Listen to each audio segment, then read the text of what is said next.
నమస్తే, welcome to Disha TV. ప్రస్తుతం మనతో పాటు తుంగతుర్తి ఎమ్మెల్యే మందుల సామ్యుల్ గారు ఉన్నారు.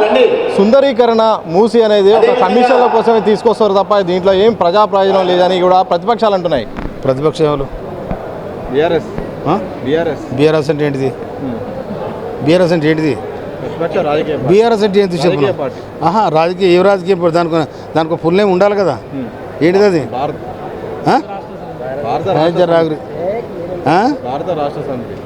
అది భారత బొందలగడ పార్టీ అంటున్నాను నేను.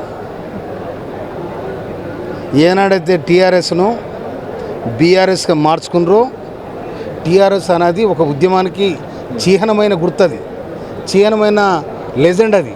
కానీ దాన్ని తీసి భారతదేశంలో నేను వెలిగిస్తా అని బీఆర్ఎస్ పెట్టుకున్నాను. బీఆర్ఎస్ పోయింది, అది బొందల పడదు. బీఆర్ఎస్ అంటే బొందలగడ పార్టీ అయిపోయింది అది, వినవా? కనుక బీఆర్ఎస్లో కేటీఆర్ లేదు, నీ హరీష్ రావు ఏం లేదు. రక్షణలు జరిగి తీరుతుంది. ఇది కమిషన్ల కథ అలకెరక బాగా 10 ఏళ్ళు వేలింది కదా, 10 ఏళ్ళు వేలిండ్రు.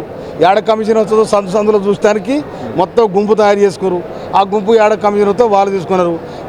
కమిషన్ అంటున్నారు. కానీ ఇది కష్టజీవుల కోసం జరుగుతున్న ప్రోగ్రాం. ఇది కష్టజీవులైన రైతుల కోసం నీళ్ళు అందించే కార్యక్రమం ఇది. కనుక ఈ హైదరాబాద్ నుంచి 52 కిలోమీటర్లు పోతుంది. కాబట్టి ఈ దాన్ని ఇటుపక్క అటుపక్క ఇరుపక్కల ఉన్న పేదలు ఎవరైతే ఉన్నారో, గుడిసెలు వేసుకొని ఉన్నారో, లేకపోతే చిన్న ఇల్లు కట్టుకున్నారో, వాళ్ళందరూ కూడా రిహాబిలిటేటివ్ పునర్నిర్మాణం చేయడానికి రాష్ట్ర ప్రభుత్వం సిద్ధంగా ఉన్నది. వినవా? దాంట్లోకి వీళ్ళు ఆలోచించాల్సిన అవసరం లేదు.